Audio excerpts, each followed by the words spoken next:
اللهم صل على سيدنا محمد يا رب صل وسلم دائما ابدا على حبيبي. اتنی قیمتی چیز ہے نا دودھ، اتنی زبردست چیز ہے، لوگ دودھ کی قدر نہیں کرتے حقیقت میں. اب بات چل پڑی ہے تو بتا دوں، تین طرح سے دودھ کی ناقدری ہو رہی ہے ہمارے معاشرے میں، 3 طرح سے. پہلی ناقدری، دودھ کو بوائل کیا جاتا ہے، تازہ دودھ نہیں پیا جاتا، یہ ناقدری ہے. آپ کو قدرت نے جس انداز میں دودھ دیا ہے نا اسی میں پیو. بوائل کر کے اس کی جو اجزائے ترکیبی ہے نا اس کو چینج بولو نا نہیں کرو. ہمارے نبی نے، میرے علم میں کوئی ایسی حدیث نہیں ہے زندگی میں کبھی دودھ ابال کے پیا ہو. ڈاکٹر کو اعتراض ہوگا، یہاں کوئی ڈاکٹر بھی بیٹھے ہوئے ہوں گے، کیسے مشورے دے رہا ہے، جراثیم پلا رہا ہے ہم کو. تو دودھ جب نکلتا ہے اس میں جراثیم نہیں ہوتے، بعد میں پھر جراثیم آتے ہیں اس کے اندر، جب رکھا رہے گا تو جرمز بھی آتے ہیں. تو نکالو پی جاؤ. بات آ رہی ہے سمجھ میں؟ ہمارے نبی کیسے دودھ پیتے تھے؟ ادھر بکری سے دودھ نکالا، اونٹنی سے دودھ نکالا، صحابی آپ کے سامنے لائے، آپ نے اس کو پی لیا. پھر دودھ بنتا ہے، سمجھتے ہو؟ نہ پینے سے بہتر ہے ابلا ہوا پی لو. تو ایسا نہیں کہ وہ بوائل دودھ چھوڑ دیں، لیکن جو فائدہ کچے دودھ میں ہے تازہ، یہ تجربہ کیے کہ لیبارٹری ٹیسٹ نہیں بتا رہا میں آپ کو، یہ مشاہدہ ہے، کر کے دیکھو پتہ چلے گا.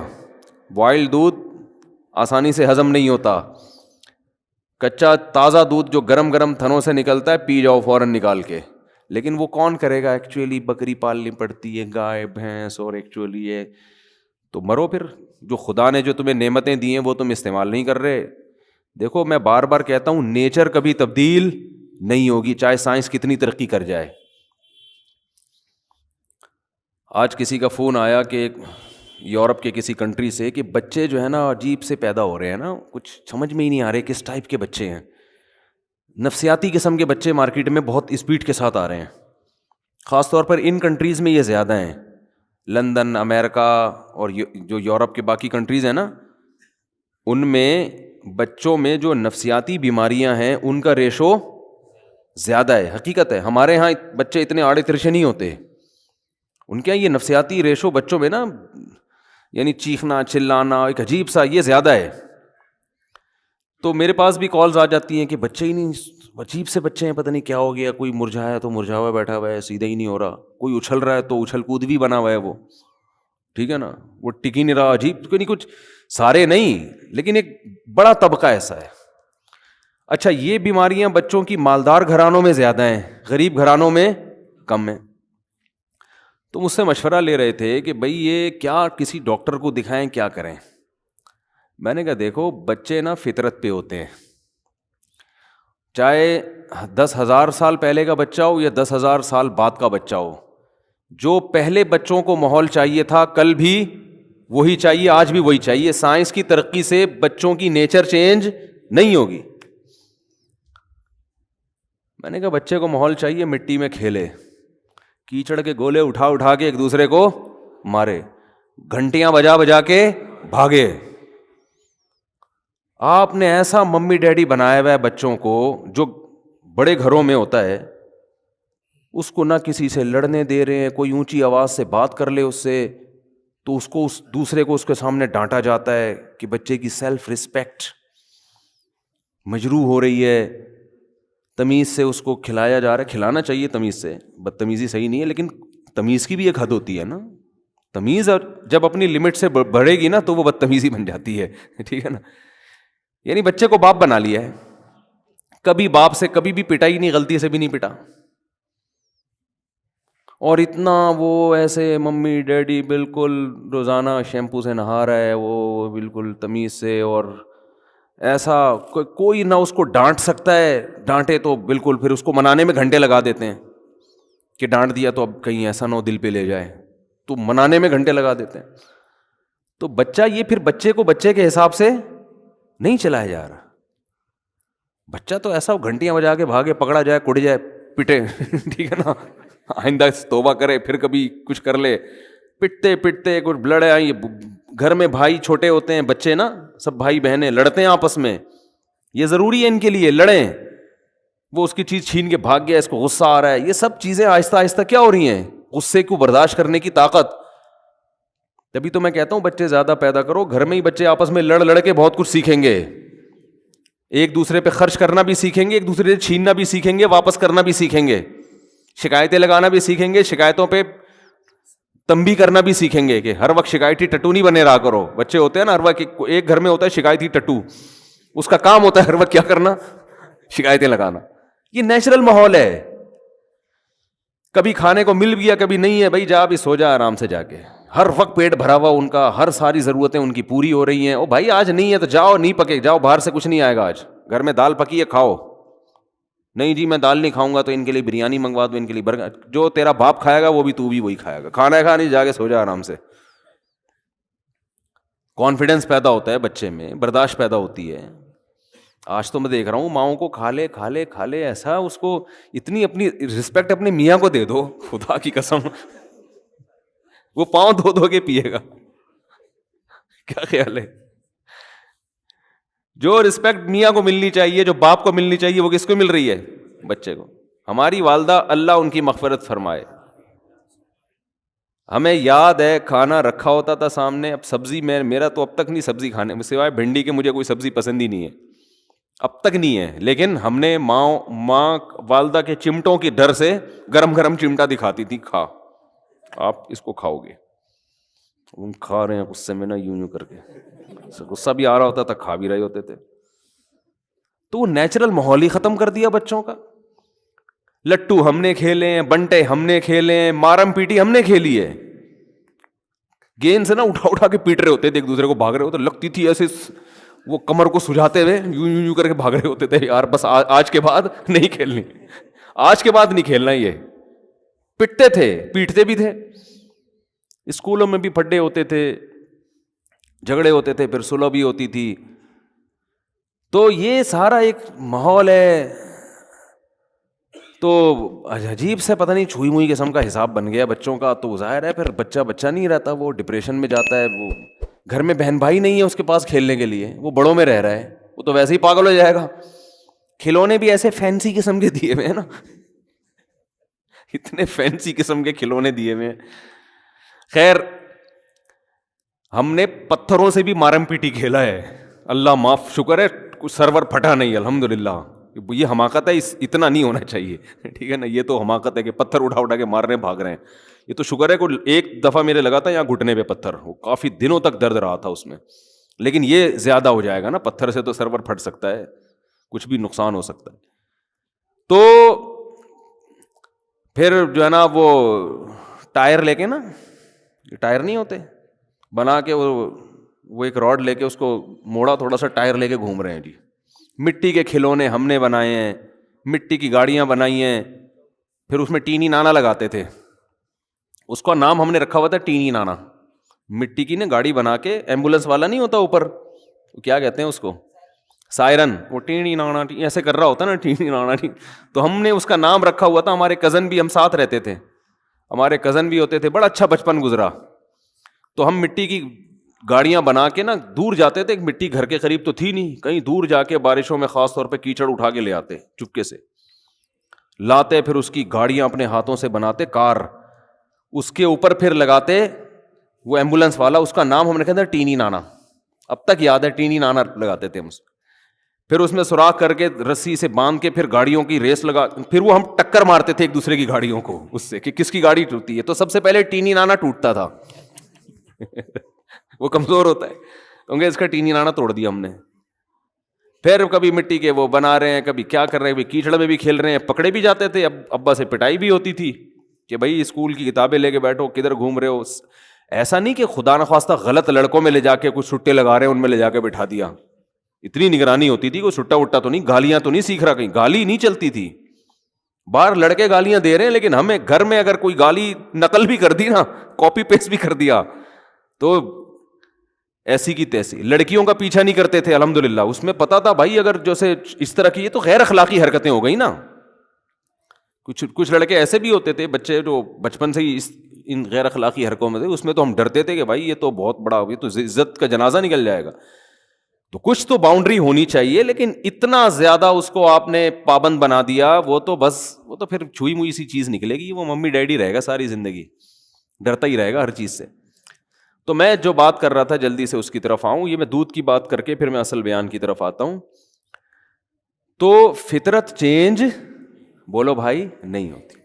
اللہ نے ہمیں جو چیزیں کھانے کے لیے دی ہیں، اب دیکھو دیسی مرغی کا ذائقہ ہی الگ ہے، اس کی طاقت ہی الگ ہے، وہ نیچرل ماحول میں پلتی ہے، اس کا سوپ بنا کے پیو، ہڈی چباؤ چبے گی نہیں. فارمی چکن پتہ ہی نہیں چلتا ہڈی شروع کہاں سے ہو رہی ہے، اس کی گوشت ختم کہاں ہو رہا ہے، ہڈی شروع کہاں ہو رہی ہے. ایسی مرمری سی ہڈیاں ہوتی ہیں، اس مرغی کو اٹھا کے یوں پھینکو گے کوئی دوبارہ اٹھنے کی گارنٹی نہیں ہے. تو پنجرے میں پیدا ہوئی، پنجرے میں بڑی، انسانی تصرف ہو گیا نا اس کے اوپر. تو دودھ جس کی اللہ قرآن میں تعریف کر رہا ہے، قرآن میں اللہ نے جن پھلوں کی اور جن خوراکوں کا تذکرہ کیا ہے نا، وہ صحت کے لیے بہت بہترین چیزیں ہیں، وہ بہترین چیزیں ہیں. تو اس میں دودھ کا اللہ کیسا تذکرہ کرتا ہے، ان لکم فی الانعام لعبرہ. ہاں میں بتا رہا ہوں دودھ میں تین کیا کرتے ہیں انسان، دودھ کے ساتھ تین ظلم ہوتے ہیں. ایک کم درجے کا ظلم ہے کہ بوائل کر لیتے ہیں اس کو، تازہ نہیں، وہ اگر تازہ نہیں ہو تو پھر بوائل کرنا پڑے گا آپ کو، یہ بھی ذہن میں رکھیں. ایسا نہ ہو یہ گوالے جو دودھ دے رہے ہیں یہ کچا پینا شروع کر دیں، ان کو تو پتہ نہیں مینڈک نکال چھلنی سے کیا کیا نکالا جاتا ہے، لال بیگ اور مینڈک سب نکل کے ہمارے پاس آتا ہے. یہ جب چھانا جاتا ہے نا تو کچرا تو ہلکی چیز ہے، آپ سمجھتے ہیں اس میں یہ اس لیے چھانتے ہیں کہ تاکہ کچرا نکل جائے، یہ آپ کی حماقت ہے بھائی. میں حیران ہو رہا ہوں آپ کو. آپ مجھے بتاؤ یہ جو گوالے دودھ چھان کے دیتے ہیں کیا کچرا نکال کے، یہ مینڈک، لال بیگ، مکوڑے، گوبر، جو گائے کے پیشاب کی چھینٹیں جو گائے بھینس جب پیشاب کرتی ہے نا، اور اپنا بھی پسینہ ہوتا ہے ان کا اس میں گوالوں کا، کیونکہ اتنی بھینسوں کا دودھ نکال کے اپنا پسینہ وسینہ، تو اس کے لیے بوائل کیے بغیر پیا نا تو پھر مر گئے، وہ تو بوائل. تو پہلا دودھ کے ساتھ انصاف یہ ہے کہ وہ کیسے پیا جائے، تازہ، یہ پہلی بات ہے. نمبر 2، دوسرا ظلم کیا ہو رہا ہے، پتی ڈال دیتے ہیں دودھ کو، دودھ پتی بنا دیتے ہیں، دودھ کا کیا ہو گیا، بیڑا غرق. تیسری ناانصافی جو سب سے بڑی ناانصافی ہے، لوگ بڑے فخر سے کہتے ہیں ہم صبح 1 گلاس دودھ پیتے ہیں. پیتے کب ہیں، جب 2 پراٹھوں سے پیٹ بھر چکا ہوتا ہے ان کا، جب 2 پراٹھے کھا کے پیٹ ان کا کیا ہو چکا ہے، بولو، بھر چکا ہے. تو اتنا پھوڑنے کے پہ دودھ کا اثر نہیں ہوتا، وہ تھوڑا بہت فائدہ ہوگا وہ تو تباہی ہے. ہم نبی کی سیرت میں دیکھتے ہیں کہ آپ صلی اللہ علیہ وسلم دودھ کیسے پیتے تھے. کیا پورا کھانا کھانے کے بعد پھر آخر میں 1 گلاس دودھ کا یا دودھ پیتے تھے؟ ایسا نہیں ہے. ہمیں نبی کی سیرت میں یہ ملتا ہے کہ جب شدید بھوک لگتی تھی نا تو بعض دفعہ پیٹ بھرنے کے لیے دودھ پیا جاتا تھا، کیونکہ جب بھوک لگتی ہے نا ٹائٹ، تو معدہ آپ کا ہر چیز کو بدن کا جز بنانے کے لیے تیار ہوتا ہے. ایسی کنڈیشن میں جب دودھ آنتوں میں جاتا ہے تو معدہ اسے بھرپور طریقے سے جذب کر کے ہڈیوں میں پہنچاتا ہے، آنکھوں کی بینائی تیز ہوگی، بال گرو کریں گے. تو دودھ بذات خود ایک خوراک ہے. رات کو دودھ اس وقت پیو جب کھانا نہ کھاؤ، رات کو پھر 1 گلاس دودھ پی کے سو جاؤ، یا صبح بہت ہلکا ناشتہ کر کے پھر 1 گلاس دودھ پیو. اور بھوک کے وقت آپ دودھ پیو گے نا تازہ، ایسا ہضم ہوگا کہ بہترین آپ کو صحت بھی بنے گی، بہت طاقت بھی آئے گی جسم میں، آپ کی اسکن اچھی ہونا شروع ہو جائے گی، آپ کے بال گرو کرنا شروع کریں گے، ہڈیاں مضبوط ہونا. بہت ایسی چیز ہے، میڈیکل سائنس اور حکیم بھی بتاتے ہیں، ڈاکٹر بھی، کہ اس سے بہتر اللہ نے غذا پیدا نہیں کی ہے. اس میں سب کچھ ہے. اس کی سب سے بڑی دلیل یہ ہے کہ 6 مہینے بچہ صرف دودھ پیتا ہے اور ساری چیزیں گرو کرتی ہیں، اس کی ہر چیز پرفیکٹ ہوتی ہے اس کی. اس کا مطلب سب کچھ اللہ نے کس میں رکھ دیا، دودھ میں رکھ دیا. ہاں اس کے بعد اس کو اناج بھی چاہیے، تو سارا دن دودھ نہیں ہے، لیکن اس طرح سے تو دودھ پیے گے. اور میں جانتا ہوں ایسے لوگوں کو جن کی 99 سال عمر ہوئی، وہ 3-3 4-4 کلو دودھ پیتے تھے، لیکن وہ ایسے پیتے تھے کہ عادت ڈالی، آہستہ آہستہ عادت ڈالی. پھر واکنگ بھی کر رہے ہیں, جاگنگ بھی کر رہے ہیں, جو بھی ان کی ایکٹیویٹی ہے, محنت مزدوری, تو وہ آہستہ آہستہ جب عادت پڑتی ہے تو 4-4 کلو 3-3 4-4 کلو بھی وہ تھے بڑے لہیم شہیم, آپ نہیں 3 کلو کہیں پی لیں تو اتنی جگہ ہی نہیں ہے, جائے گا کہاں وہ. تو ہمارے نبی صلی اللہ علیہ وسلم کیسے پیتے تھے, جیسے مثال ملتی ہے نا کہ آپ صلی اللہ علیہ وسلم بھوک سے بیتاب تھے, تو دودھ کا ایک پیالہ آیا. حضرت ابو ہریرہ رضی اللہ تعالیٰ عنہ فرماتے ہیں کہ سب صحابہ بھوکے تھے, سب کو بھوک لگ رہی تھی.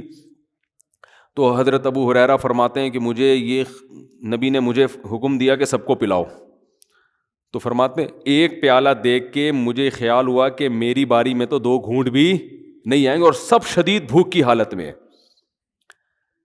تو حضرت ابو ہریرہ نے پلانا شروع کیا. نبی کا معجزہ تھا, اس میں برکت ہوئی. وہ دودھ کا پیالہ ختم ہونے کا نام لے ہی نہیں رہا. سب نے سیر ہو کے پیا. پھر نبی نے حضرت ابو ہریرہ سے فرمایا پیو. یہ بالکل خالی پیٹ ہیں, جب شدید بھوک سے نڈھال ہو رہے ہیں, اور اس وقت کیا پیا جا رہا ہے, دودھ. آپ نے حضرت ابو ہریرہ سے فرمایا پیو. فرماتے میں نے پیا. فرمایا اور پیو. بار بار پلانے کے بعد حضرت ابو ہریرہ نے فرمایا کہ قد شبعت, میں سیر ہو چکا ہوں, مزید پینے کی گنجائش نہیں ہے. اب سمجھ میں آیا دودھ کیسے پیا جاتا ہے؟ نہیں آ رہا میرا خیال ہے سمجھ میں. وہ پراٹھے کھا کے تھوڑی بیٹھے ہوئے تھے, یہ بریانی اور برگر کھا کے پھر تو وہ تباہی ہے. گیس بنائے گا, پتہ نہیں جو دھماکے ہوں گے وہ آپ خود اس کے ذمہ دار ہیں. اس کا نہ گوالا ذمہ دار ہے, نہ بھینس ذمہ دار ہے. وہی لوگ کہتے ہیں نا دودھ پی کے پتہ نہیں کہ دھماکے شروع ہو جاتے ہیں. تو تبھی صحابہ کرام کی صحتیں تھیں. ان کی تو اتنی خوراکیں نہیں تھیں. آج پروٹین کے لیے کیا پھر ملٹی وٹامن کیپسول بھی لیے جا رہے ہیں, ٹیبلٹ بھی لی جا رہی ہیں, سیرپ بھی پیے جا رہے ہیں. وہ تو کچھ بھی نہیں پیتے تھے. اتنے صحت مند, اتنی زبردست ان کی جو ہے وہ ایکٹیویٹیز ہوتی تھیں, اور ایسا ان کی جان ہوتی تھی. کیا ہے, کھجور کھا رہے ہیں, دودھ پی رہے ہیں, اور جو, اور تو کچھ چوتھی چیز, کبھی انار کھا لیا, وہ بھی غریبوں کو میسر نہیں تھا. کبھی انگور کھا لیا, وہ بھی امیر لوگ نہیں کھاتے تھے. 3 چیزیں, کھجور, اناج میں جو, یہ جو کی روٹی ہے نا, یہ اناج میں یہ کھا رہے ہیں.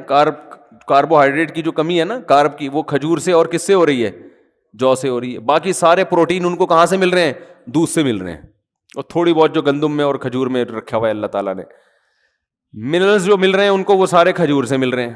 آئرن وائرن, یہ اس ٹائپ کی جتنی چیزیں ہیں نا, تو بس یہ 3 چیزیں کھا رہے ہیں فٹ فاٹ. لیکن جب اچھا, ہمیں سیرت میں یہ بھی ملتا ہے صحابہ کی, کبھی انہوں نے دودھ بطور کھانے کے کھایا ہے. دودھ میں کچھ ملایا نہیں ہے, کچھ بھی نہیں ملایا, خالی دودھ. حتیٰ کہ ایک روایت میں آتا ہے کہ نبی کو دودھ میں شہد ملا کے پیش کیا گیا, آپ نے منع کر دیا.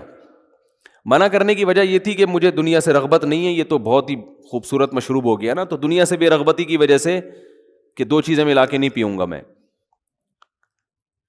جائز ہے دودھ میں شہد ملا کے, فائدہ مند بھی ہے, لیکن ہمارے نبی نے بہرحال ایک روایت کے مطابق نہیں پیا کہ خالی دودھ یا صرف شہد, دونوں کا کمبینیشن نہیں. تو ہم دیکھتے ہیں صحابہ کی سیرت میں بھوک لگ رہی ہے تو مکمل دودھ سے پیٹ بھرا ہے بس, اور کچھ بولو نہیں. آج کوئی ایسا کرتا ہے؟ بولتے کیوں نہیں کرتا بھائی, یہ کیسے ہو سکتا ہے خالی دودھ سے پیٹ بھر لے. دوسرا ہمیں یہ بھی ملتا ہے کہ صحابہ کرام نے بھوک کے وقت صرف کھجور کھایا پیٹ بھر کے. پیٹ بھرنے سے مراد وہ والا توند بھرنا نہیں جو ہم لوگ بھر رہے ہوتے ہیں. ان کا پیٹ بھرنا بھی ہمارے حساب سے بہت کم تھا, یعنی جس کو وہ سمجھتے تھے کہ بہت کھا لیا.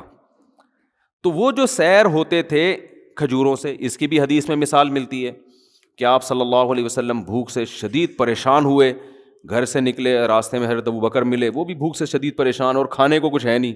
حضرت عمر ملے, وہ بھی بھوک سے شدید پریشان. یہ تینوں صحابہ گئے تو ایک صحابی کے جب باغ تھا اس میں گئے, تو انہوں نے جب ان کو دیکھا تو فرمایا کہ اتنا, ان کا کھجوروں کا باغات تھے ان کے, فرمایا اللہ کی قسم آج مجھ سے بہتر میزبان اس کائنات میں کوئی نہیں ہے, اور آپ سے بہتر مہمان اس کائنات میں, یعنی کوئی مہمان کسی کے گھر آیا ہو نا تو کچھ معزز ہوتے ہیں, کچھ ایسے ہی ہوتے ہیں. تو آج سے پہلے بھی آج کے بعد بھی اتنے معزز مہمان کسی کو اللہ نے نہیں دیے ہوں گے بھائی. سید الانبیاء اور ابو بکر اور عمر, اور کہا کہ اپنے فخر میں کہا کہ مجھ سے بہتر اس پوری زمین پہ آج کوئی میزبان بھی نہیں ہے جس کو ان جیسے لوگوں کی میزبانی کا موقع مل رہا ہے. اب یہ تینوں حضرات بھوک سے شدید نڈھال ہو چکے تھے، یعنی آپ اندازہ لگائیں نا کتنا صبر کیا ہوگا، اتنی شدید بھوک.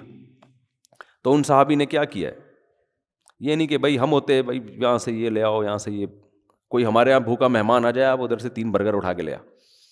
وہ ایسے وہ چانپوں کا آرڈر دیا ہوا ہے میں نے، وہ چانپے ہیں نا وہاں سے چانپے لے آ، تو ایسا کر نلی نہاری لے آ، مکھن کا تڑکا ضرور لگوا دینا اس میں، پورا ایٹم بم بنا کے نا ٹھیک ہے. کام کیا ہے ان کے، کام کیا تھے، گھوڑوں پہ سوار جنگ لڑ رہے ہیں، دن میں بھی، راتوں کو پوری رات تہجد پڑھ رہے ہیں. اتنا ہی ٹف ان کی زندگی، محنت مزدوری، ان کو تو بہت کچھ چاہیے تھا نا. اور ہمارا کام کیا ہے، کچھ بھی نہیں. ایک صاحب سے میں نے پوچھا آج کل کیا کہہ رہے ہیں، کہہ رہے کمال میں نے کہا آج کل کیا کر رہے ہیں، کہہ رہے کمال کر رہا ہوں. میں نے کہا کہہ رہے جو کچھ نہیں کر رہا وہ کیا کر رہا ہے، کمال کر رہا ہے. وہ جاب کر رہا ہوگا زیادہ سے زیادہ، وہاں جائے گا تھوڑا سا کمپیوٹر میں انگلیوں کو ٹھش پش کر کے آ جائے گا وہاں پہ، اور 2-4 اس طرح کی ہلکی پھلکے. اور ورک کسے کہتے ہیں، ہارڈ ورکنگ. ہارڈ ورکنگ یہ ہوتی ہے کہ آپ اپنی گاڑی میں 1 گھنٹہ صدر پہنچے جا کے آپ نے کیا، ابے تو نے ہلا ہے نہیں، تو بیٹھا بیٹھا اسٹیئرنگ، دماغ تو تیرا تھک رہا ہے، کوئی فزیکل ایکٹیویٹی تو دماغ خراب ہو جاتا ہے ڈرائیونگ زیادہ کرنے سے. ویسے تو بیٹھا ہوا ہے زیادہ سے زیادہ. آج کل تو گاڑیاں بھی آٹومیٹک آ گئی ہیں، پہلے تھوڑا سا گیئر ویئر چینج کرنے میں مسل تھوڑے سے ہل جاتے تھے نا ادھر ادھر کے، وہ بھی نہیں ہو رہے. ایک صاحب مجھے کہنے لگے یار مجھے کچھ زکوٰۃ کے پیسے چاہیے. میں نے کہا کیا ہو گیا، کہہ رہے ہیں یار میری گاڑی آٹومیٹک ہے، میرے پاؤں تھک جاتے ہیں، میں مینول گاڑی لینا چاہتا ہوں. میں نے کہا اس کو دیکھو، وہ تھک جاتا ہوں نا بار بار، کہہ رہے ہیں وہ کلچ دبا دبا کے نا میری یہ مسل جو ہے نا ان میں پین شروع ہو گیا ہے، تو کچھ میری مدد ہو جائے. تو میں نے کیا کہوں گا اس کو، آپ خود سوچو. تو پین ہو رہا ہے نا کلچ دبا دبا کے، ٹھیک ہے آسائشیں اللہ نے دی ہیں، فائدہ اٹھانا چاہیے، لیکن یہ کوئی اتنی بڑی ٹینشن والے کام نہیں ہے کہ جس سے آپ کے لیے صبح شام چانپے کھاؤ، اب بریانیاں پھوڑو بیٹھ کے، اور یہ کرو اور وہ کرو، اتنے پراٹھے پھوڑو، یہ نہیں ہوتا. تو صحابہ کے کام بہت زیادہ، اور خوراک کیا دیکھیں، کبھی دودھ سے پیٹ بھر رہے ہیں، یہ ہلکی خوراک بولو نہیں ہے. یہ جو دودھ سے پیٹ بھر رہے تھے نا، یہ معمولی چیز نہیں ہے. یہ دودھ ان کی رگوں کو تر کر رہا ہے، ان کی جو جس چیز کی باڈی میں کمی ہوئی ہے اس کمی کو پورا کر رہا ہے. یہ فیٹ نہیں پیدا ہونے دے رہا. ملائی کھانے سے انسان موٹا ہوتا ہے، دودھ پینے سے موٹا نہیں ہوتا. یہ کولیسٹرول نہیں پیدا ہونے دے رہا. اور کبھی کھجور سے پیٹ بھر رہے ہیں. تو وہ جو میزبان تھے وہ جو خوش ہوئے، تو اتنی شدید بھوک میں تینوں حضرات، تو انہوں نے کچھ بھی نہیں کیا. انہوں نے کیا کیا، اپنے درختوں سے تازہ کھجوریں توڑ کر تینوں مہمانوں کے سامنے رکھ دیا. اب ہم شدید بھوک میں کسی کے گھر جائیں اور ہمارے سامنے کھجوروں کا برتن لا کے رکھ دے، ہم کہیں گے بھائی تیرا دماغ خراب ہو گیا کہ رمضان میں افطاری کروا رہا ہے کیا تو ہم کو. میں یہ بتا رہا ہوں کہ ہماری صحتیں برباد کیوں ہو رہی ہیں. جو اصل خوراکیں تھیں اس کو ہم نے خوراک سمجھنا چھوڑ دیا ہے. ورنہ یہ اب ایسے بتا رہے تھے 2 کھجور ناشتے میں نا، آئرن کی کمی کے لیے حکیم بتا رہے ہوتے ہیں 2 کھجور ناشتے میں، زیتون کا 1 چمچ سوتے ہوئے، 11 بادام صبح، 3 بادام عصر کے بعد. میں ایک گاؤں میں گیا، ہم دورہ سرف کرنے جاتے تھے نا چمن میں، تو وہاں ایک گاؤں تھا، پرانا واقعہ ہے. تو میں دیکھتا تھا کہ وہ لوگ، ان کے ہاں خشک میوہ بہت ہوتا ہے، تو وہ اخروٹ کی پلیٹ رکھی ہوتی تھی، بادام کی پلیٹ رکھی ہوتی تھی، پوری پلیٹ کھا جاتے تھے بیٹھے بیٹھے. اور یہ جو بادام ہوتے ہیں نا پوری پلیٹ کھا جاتے تھے. میں کہتا تھا ہمیں تو بتایا گیا 11 بادام چھیل کے یہ کیا ہو رہا ہے. لیکن ان کی صحتیں کیسی ہوتی تھیں، زبردست. وجہ اس کی ہے کہ بھائی وہی کھا لی، بس یہی کھا لیا، آج بادام ہی کھا لیے، بس بہت ہو گیا. اور پھر محنت بہت کرتے تھے. تو ہمارے یہاں وہ 11 بادام بھی کم وقت جو کھائے گا نا، 2 پراٹھے پھوڑنے کے بعد 11 بادام کھائے گا، وہ 11 پراٹھوں میں غائب ہو جائیں گے. ان کو پتہ ہی نہیں کہ یار ہم نے جانا کہاں ہے، سارے کھانچے تو بھر گئے ہیں، ہم کدھر جا کے فٹ ہوں. وہ سوچتے ہی رہتے اندر جا کے یار وائٹامن ای کی کمی کے لیے اس نے بادام کھایا ہے، تو یہ کھپے کہاں جا کے، ہم فٹ کہاں جا کے ہوں، ایڈجسٹ ہی نہیں ہو رہے ہوتے نا وہ جا کے. پھر اوپر سے آپ کہہ رہے ہیں ڈاکٹروں نے کہا دودھ بہت ضروری ہے. ڈاکٹر نے جو کہا نا دودھ بہت ضروری ہے، وہ 2 پراٹھے پھوڑنے کے بعد نہیں کہا اس نے، سمجھ رہے ہو. تو نبی صلی اللہ علیہ وسلم کے سامنے انہوں نے کھجوروں کی اپنی تر کھجوریں لا کے آپ کے سامنے رکھ دیں. آپ صلی اللہ علیہ وسلم, کتنی شدید بھوک تھی آپ کو, آپ نے, اور آپ تجربہ کر کے دیکھیں, شدید بھوک میں تازہ کھجوریں بڑا مزہ کرتی ہیں, اتنا مزہ آتا ہے نا, کیونکہ ایک دم انرجی آتی ہے اس میں, جو ہے وہ نشاستہ بھی ہے نا کھجور میں, تو ایک دم طاقت آتی ہے باڈی کے اندر. تو صحابہ کرام نے وہ کھجوریں, تینوں حضرات نے وہ کھجوریں کھائی ہیں. پھر انہوں نے اپنے کنویں کا ٹھنڈا پانی پیش کیا. حکیم ڈاکٹر کہتے ہیں نا کھانے کے بعد پانی نہ پیو, تو وہ اس لیے کہتے ہیں کہ کھانا اتنا کھا چکے ہوتے ہیں کہ پانی بھی جگہ تلاش کر رہا ہوتا ہے, اس کو بھی نہیں ملتی. لیکن نبی کی سیرت سے ملتا ہے کہ جب آپ نے پیٹ بھرنا اس زمانے کے لحاظ سے, جو 1/3 پیٹ جس کو کہتے تھے, تو اس کے بعد آپ نے پانی بھی پیا ہے, کیونکہ پانی کا مزہ ہی کھانے کے بعد آتا ہے, یہ بھی نیچرل ہے. یہ جو لوگ کہتے ہیں نا کھانے کے بعد پانی پینا خلاف سنت ہے, ایسی کوئی بات نہیں ہے. کھانے کے بعد پانی پینا نیچرل ہے, انسان کی فطرت ہے, اس کا دل چاہتا ہے پانی پینے کا, اور مزہ ہی اس وقت آتا ہے. اور قرآن و سنت سے بھی ثابت ہے. ایک تو یہ حدیث سے آپ نے کھایا, کھجوریں کھائیں اور سیر ہو کے پھر پانی پیا آپ نے, اور پھر آپ نے فرمایا اللہ کی حمد و ثنا کی, اور پھر آپ نے فرمایا لَتُسْأَلُنَّ يَوْمَئِذٍ عَنِ النَّعِيمِ, تم سے ان نعمتوں کے بارے میں قیامت میں سوال ہوگا. ہم بریانیاں پھوڑ رہے ہیں, برگر کھا رہے ہیں, چانپیں کھا رہے ہیں, اور کلیجی کھا رہے ہیں, اور جناب آج کوفتے کھا رہے ہیں, اور ہم سمجھتے ہیں ہم سے سوال نہیں ہوگا, اور صرف اتنی شدید بھوک میں چند کھجوریں کھائی ہیں.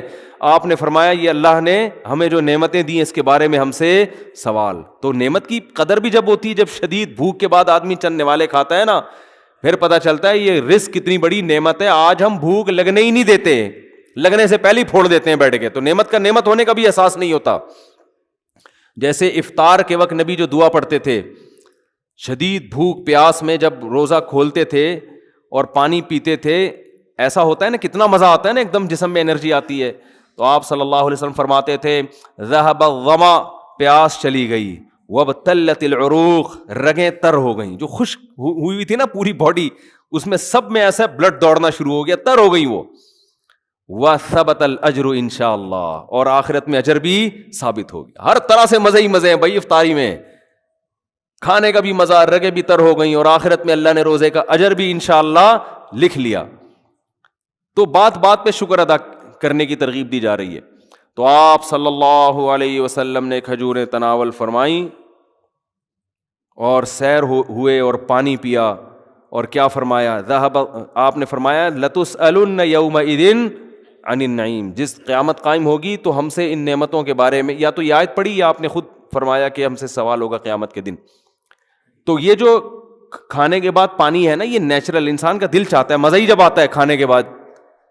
یہ قرآن و سنت سے ثابت ہے. ایک تو یہ حدیث میں نے پیش کی, یہ موضوع نہیں ہے لیکن یہ بات آ گئی ہے تو میں بتا دوں, یہ حدیث سے بھی پتہ چلتا ہے. دوسرا قرآن میں کہتا ہے کلو وشربو, کھاؤ اور پیو.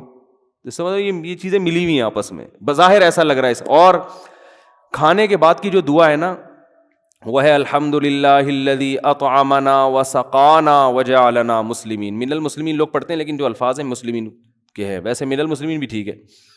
تمام تعریفیں اس اللہ کے لیے ہیں جس نے ہمیں کھلایا اور ہمیں پلایا اور ہمیں فرمانبردار بنایا, کہ آج ہم اس کا شکر ادا کر رہے ہیں. تو کھلانے کے ساتھ کس کا ہے, تو یہ کھانے کی دعا, پینے کی نہیں ہے, لیکن اس میں پینے کا بھی شکر ادا کیا جا رہا ہے. اس سے مطلب کہ کھانا پینا دونوں, بولو بھائی, ساتھ ساتھ, یہ دونوں ساتھ ساتھ ہیں. وہ مجھے وہ ان کا پرینک یاد آ رہا ہے, ایک لڑکوں نے پرینک بنایا ہے میرے, ہر چیز کو الٹا کیا ہوا ہے انہوں نے, تو ہر ایک کی نقل اتاری ہے نا. اس میں نقل اتارتے میں وہ یہ کہہ رہے ہیں کہ اگر سارا دنیا الٹی ہو جائے تو کیسے نظام چلے گا. تو اس میں یہ دکھایا ہے کہ ماں باپ, ایک بچہ کتاب پڑھ رہا ہے تو ماں باپ کہہ رہے ہیں ہر وقت کتابیں پڑھتے رہتے ہو, کبھی لیپ ٹاپ لے کے بھی بیٹھ جایا کرو, کبھی موبائل بھی دیکھ لیا کرو, یعنی الٹی کہانی چل رہی ہے. تو ہر چیز کو الٹا کر کے دکھایا کہ اگر دنیا الٹی ہو جائے تو کیا ہوگا, پولیس والے سمجھا رہے ہیں, ٹھیک ہے نا, ٹھیک ہے. اس طرح کا نا ساری چیزیں بڑا دلچسپ بنایا. تو میرے بارے میں بھی انہوں نے کچھ مذاق کیا, تو میں لوگوں کو سمجھا رہا ہوں شادی بالکل بھی نہیں کرو, اور اگر کرنی ہے تو 40 سال میں کرو جب صحیح سے بڈھے ہو جاؤ. تو مجھے بڑا اچھا لگا وہ نا, کہ بالکل الٹا کر کے. تو اگر میں آپ کی باتوں میں آ گیا نا تو میں یہی بیان کروں گا, بھائی بالکل نہیں کرو. کیا ضرورت ہے بکھیڑوں میں پڑھنے کی, کرنی بھی ہے تو 40 سال میں جب میچور ہو جاؤ اور بالکل اب مرنے کے قریب ہو جاؤ تو پھر کر لو. اور عام طور پہ بہت سے لوگ یہ باتیں کر بھی رہے ہوتے ہیں, لیکن آپ کو چونکہ میرے اسٹائل میں عجیب سی اس لیے لگ رہی ہے کہ یار یہ کبھی ایسی باتیں کرتا نہیں ہے, تو مجھے بڑا اچھا لگا تھا. میں نے ان کو بلا کے پھر ان کا تھوڑا سا ان کو بتایا کہ مجھے بڑا اچھا اسٹائل لگا آپ کا. خیر وہ ہیں بھی دیندار نا, تھوڑے سے اچھے, یعنی کوئی بے حیائی نہیں ہوتی ان کے جو وہ اس طرح کے وہ کرتے ہیں. خیر تو اللہ تعالیٰ نے کھانے کے, میں بتا رہا تھا کہ دیکھو دودھ پینا سمجھ میں آ گیا. تو میں یہ عرض کر رہا تھا کہ جو فطری چیزیں ہیں, نیچر ہے, وہ چینج نہیں ہوتی.